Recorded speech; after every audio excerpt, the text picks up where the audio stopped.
və hərəkəti icra edən gimnastlara bəziləri ikisini ancaq çatdıra bilirlər. Bəli, bu təcrübədən çox şey asılıdır. Bəziləri çox dinamik və sürətli olurlar.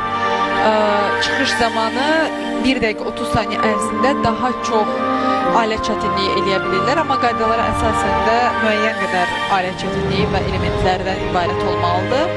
Sadəcə bunu daha çətin şəkildə eləmək üçün təcrübəyə ehtiyac var. Bəzi gimnastlar indi xalçada tərtəmiz çıxışlar nümayiş etdirirlər, amma balları o qədər də təcrübəli gimnastların ballarına çatmır. Baxmayaraq bəzən təcrübəli gimnastlar itirsə belə eyni bal yığırlar yaxşı edən gimnastlar, çünki onların alət çətinliyinin bazasından hər şey asılıdır.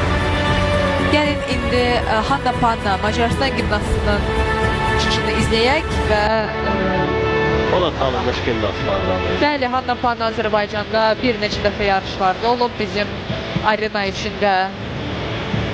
Yad sirma deyil. Bəli, yad sirma deyil.